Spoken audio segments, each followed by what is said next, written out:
समांगम में भाग लेने के लिए अगर एक भी योद्धा वल्लवराज से जा रहा है तो यहाँ की औरतों के मन में जलती बदले की आग की वजह से है।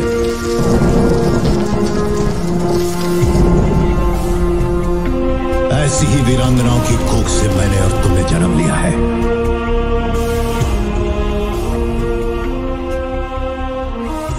वल्लवनाथ की स्त्रियों को ये अधिकार नहीं।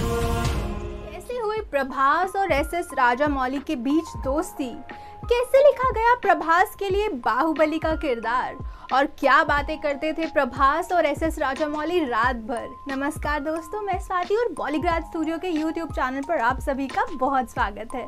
कैसे हैं आप लोग? मुझे यकीन है कि अच्छे होंगे और अच्छा होना भी चाहिए। तो दोस्तों, एसएस राजामौली और प्रभास को कौन नहीं जानता, मगर इन दोनों को पहचान फिल्म बाहुबली से ही मिली है। पर क्या आप जानते हैं कि बाहुबली कोई 4, 5 या 10 साल की लिखी हुई कहानी नहीं है, बल्कि इसके पीछे कई रातें भी गुजारी गई हैं। जी हाँ दोस्तों, एसएस राजामौली जो इस फिल्म के डायरेक्टर है, वो कहते हैं कि उन्होंने स्पेशली बाहुबली का किरदार सिर्फ और सिर्फ प्रभास के लिए ही लिखा था। और मुझे यकीन है कि ये बात जानकर आपको काफ़ी अचंभा भी होगा कि वो किसी और एक्टर को इस फिल्म में लेना नहीं चाहते थे, और हुआ भी ऐसे ही। हमें बाहुबली के रूप में प्रभास ही मिले। जब इस कैरेक्टर के लिखने की बात चली तो एसएस राजामौली कहते हैं कि 10 साल पहले उन्होंने और प्रभास ने किसी एक फिल्म में साथ काम किया था, और उसके बाद से वो रात भर बैठकर बात करते रहते थे। अब बातें सिर्फ बाहुबली के किरदार के बारे में नहीं होती थी, बल्कि फिल्म मेकिंग की सारी छोटी मोटी डिटेल्स के बारे में भी होती थी। और तब से इन दोनों के तार जुड़ गए और तब से आज तक वो दोस्ती बरकरार है। अब प्रभास जानते थे कि एसएस राजामौली एक बहुत ही बड़ी एक्शन फिल्म बनाना चाहते हैं, या यूँ कहें कि महाभारत की ग्रैंड स्टाइल की जैसी कोई फिल्म बनाना चाहते थे, और प्रभास इसमें काम करने के लिए तैयार शुरुआत से ही थे।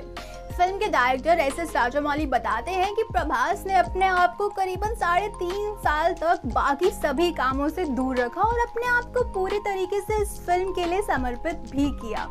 उन्होंने कहा कि जब मैंने प्रभास के पास पहली बार जाकर उनसे कहा कि मुझे तुम्हारा 1.5 साल का वक्त चाहिए इस फिल्म में काम करने के लिए, तो प्रभास थोड़ा हंसे और उन्होंने कहा कि मुझे यकीन है कि आप 1.5 साल में तो ये फिल्म नहीं बना सकते, और इसी कारण उन्होंने 3.5 साल तक कोई और काम नहीं लिया और इस फिल्म में कुछ ज़्यादा ही घुस गए।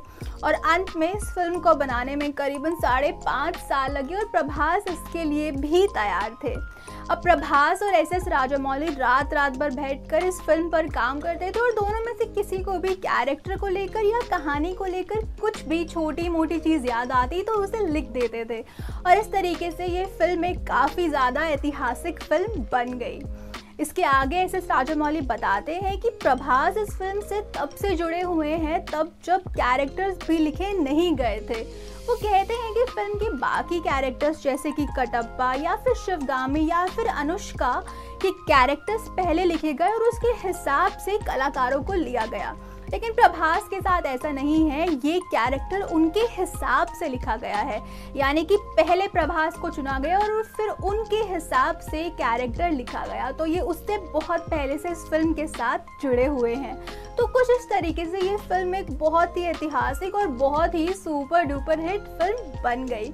अब इस फिल्म की फ्रेंचाइजी का 3rd पार्ट यानी कि बाहुबली 3 आने वाला है, जिसमें यकीनन प्रभास होने ही वाले हैं। फिल्म की शूटिंग उत्तराखंड की वादियों में होने वाली है, और फिल्म की कहानी और किरदार काफ़ी हटके और काफ़ी अलग होने वाले हैं। हालांकि इसकी शूटिंग में कुछ वक्त लग सकता है, क्योंकि प्रभास अभी बाकी प्रोजेक्ट्स पर थोड़ा बिजी हैं और इसके लिए समय निकाल पाना थोड़ा सा मुश्किल हो रहा है। लेकिन यकीन है हमें कि फिल्म की कहानी और फिल्म के किरदार बहुत ही दमदार और कमाल के होने वाले हैं जब भी ये फिल्म आएगी। अब आज के वीडियो के लिए बस इतना ही। मैं आपसे मिलूंगी नेक्स्ट वीडियो में। तब तक के लिए आप अपना ख्याल रखें और सिनेमा देखते रहें। नमस्ते।